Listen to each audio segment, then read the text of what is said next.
Itu musuh kita yang paling besar. Kalau ada di antara kalian yang imannya goyah seperti dia, aku ikhlaskan kalian untuk pergi sekarang juga.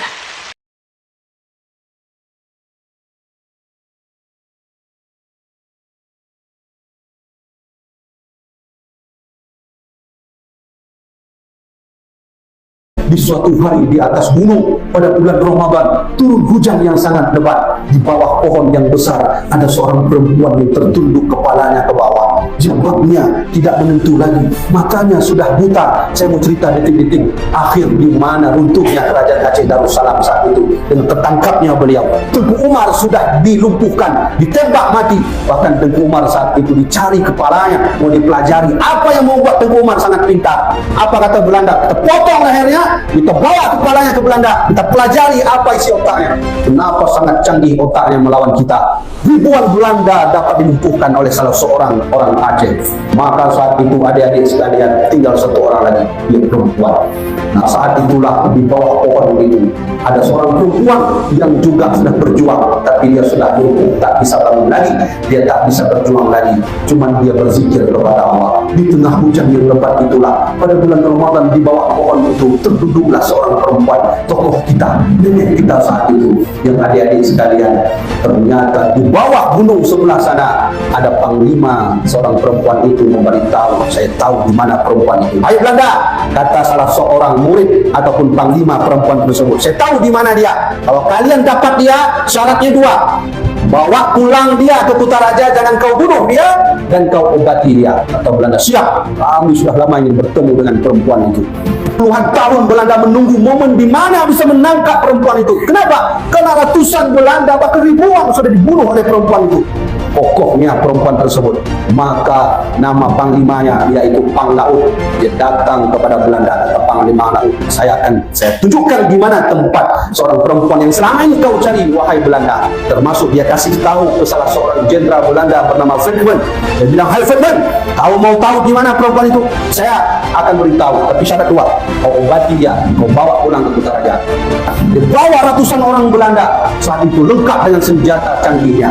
Apa yang terjadi? Naiklah gunung orang-orang Belanda ini. Dalam hati mereka, gimana perempuan itu wajahnya?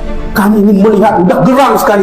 Tapi karena mengingat perjanjian Bang Laut, jangan bunuh dia, tangkap dia, bawa pulang ke Kutaraja dan obati dia. Begitu perjanjiannya. Maka ratusan Belanda naik ke atas gunung. Dia dilihatlah saat itu ada anak kecil bernama Agam. Panglima Laut datang saat itu. Di mana seorang perempuan itu? Di sana. Yang Agam ini juga akhirnya di Panglima Laut, yang akhirnya juga dapat dilumpuhkan Belanda. Kalian tahu apa yang terjadi? Di bawah pohon besar itulah seorang perempuan itu berzikir kepada Allah.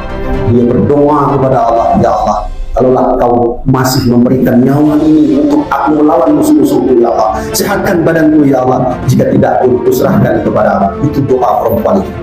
Begitu doanya, yang beliau sendiri, para panglimanya sudah mati, tinggal sendiri yang minta kepada Allah, ya Allah, kalaulah sehat badanku, ya Allah, kau sehatkanlah, ya Allah, aku akan melawan mereka ratusan Belanda itu.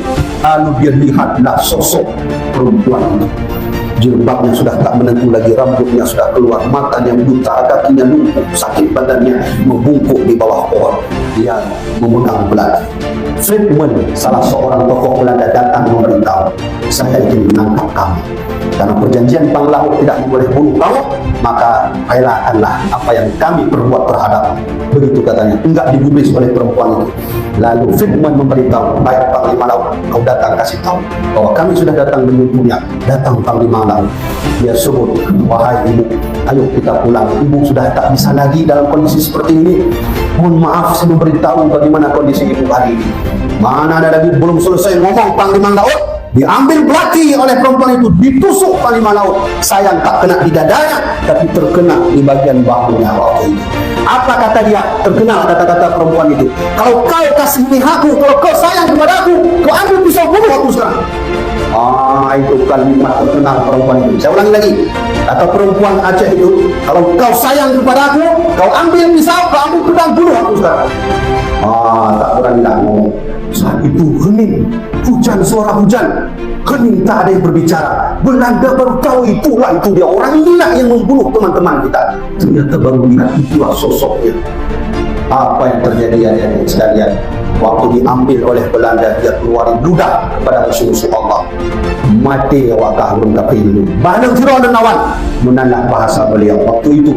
Adik-adik sekalian, saat itulah beliau di bawah kota raja, dan fotonya hari ini bisa kita lihat di Google. Siapa dia? Siapakah panglima perempuan itu? Siapakah mereka perempuan yang sangat gagah di sebelah Belanda itu? Beliaulah istri daripada Tengku Umar, bernama almarhum Al-Mukarram Cut Nyak.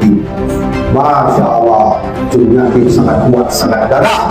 Dia punya suami yang pertama Tengku Ibrahim Lamha. Saat detik-detik wafat Tengku Ibrahim Lamha, dia kasih tahu, hai adikku tercinta, kau menikahlah dengan sahabat Tengku Umar. Tidak abang, kata Cut Nyak, jangan, kau harus menikah. Kalau kau menikah dengan Tengku Umar, kau akan bebas melanjutkan perjuangan Allah. Maksudnya, kalau dengan Tengku Umar bisa apa-apa nanti, bisa pegang Cut Nyak Din. Maka diturutilah perintah suaminya. Maka menikahlah Cut Nyak Din dengan Tengku Umar. Lahirlah anak yang juga tokoh masa depan, yaitu bernama Cut Dampang, dari anak Tengku Umar dan Cut Nyak Din. Adik-adik sekalian, saat itulah adik-adik apa yang terjadi. Cut Nyak Din sudah mulai buta. Lalu kata Belanda, teman-temanku, kalau kita biarkan Cut Nyak Din di kota raja, sudah kita obati, kita berikan obat, kita takut dan khawatir suatu saat dia akan bangkit kembali. Terus bagaimana caranya?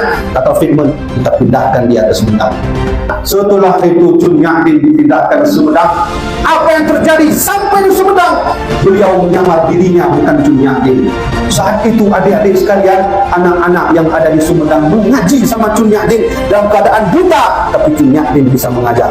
Bayangkan, tokoh dulu bukan hanya pintar dalam berjuang mengatur siasat perang, tapi pandai membaca Quran walau buta matanya, tutup matanya, tapi dia mengajar anak-anak. Dan anak-anak kecil yang Sumedang itulah yang akhirnya jadi ulama-ulama besar di sana berkat tokoh Aceh Cut Nyak Din. Adik-adik sekalian, bayangkan orang dulu kuat-kuat, orang dulu tidaklah loyo dan lebay kayak kita hari ini.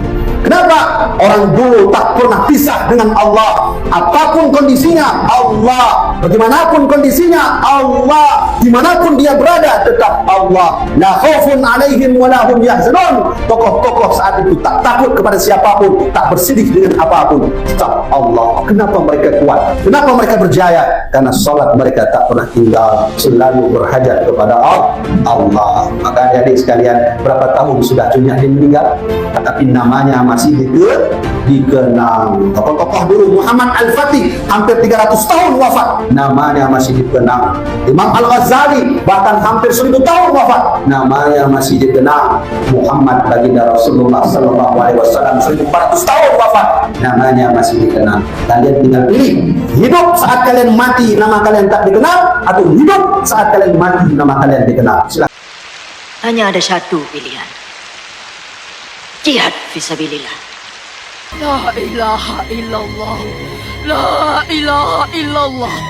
Aku tidak mau kejadian seperti Bang Laut terulang lagi.